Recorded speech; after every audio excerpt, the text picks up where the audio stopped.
अब नाज़रीन फजलुर रहमान साहब हर ऐसे मौके पर जहां पे खड़ा होना होता है वहां गायब हो जाते हैं। इससे पहले खड़े होने का वक्त है फजलुर रहमान साहब थाईलैंड निकल गए, बांग्लादेश निकल गए, थाईलैंड निकल गए। अब खड़े होने का वक्त है तो फजलुर रहमान साहब साउथ अफ्रीका निकल गए। सारी जिंदगी इस सियासतदान ने मदद कार्ड इस्तेमाल किया, यहूदी कार्ड इस्तेमाल किया, इसराइल कार्ड इस्तेमाल किया, अमेरिका कार्ड इस्तेमाल किया, पता नहीं कौन कौन सा मदवी कार्ड इस शख्स ने सारी जिंदगी इस्तेमाल किया। आज खड़े होने का वक्त है, साउथ अफ्रीका की फ्लाइट पकड़ी हो गया।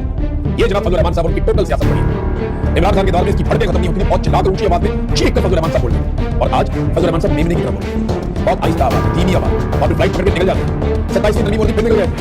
अभी फिर कौन को जरूरत है, रहनुमाई की जरूरत है, रहनुमा निकल गया, मैं नहीं, अभी अब ये बोर्ड ऑफ पीस का मामला है, इसमें तो फजलुर रहमान साहब को खड़े होना चाहिए था ना। सारी जिंदगी कौम को उन्होंने कश्मीर का और फलस्तीन का चुरन बेचा। मैं ये नहीं कह रहा कि ये भी रोक लेंगे, कुछ कर लेंगे, लेकिन पैरों पे तो खड़े हो जाओ। सारी जिंदगी कौम को जिस चीज के लिए तैयार किया, जब वक्त आया तो खुद निकल गए चुप करके, नीवी नीवी होके। हाँ, मुझे ये पता है कि ये वापस आएंगे, 8 फरवरी में एहतजाज करेंगे, उसके बाद इनको हल्की फुल्की ढोलकी बजाने की इजाजत दी जाएगी कि आप फलस्तीन के लिए एहतजाज कर लें, थोड़ा सा गदा के लिए कर लें, थोड़ा सा ये कर लें, थोड़ा वो कर लें, ये करेंगे। लेकिन ये एक लिमिट से आगे कभी नहीं जाएंगे, क्योंकि ये शुरू दिन से एस्टैब्लिशमेंट के साथ हमेशा सहूलतकार के तौर पे मौजूद रहे।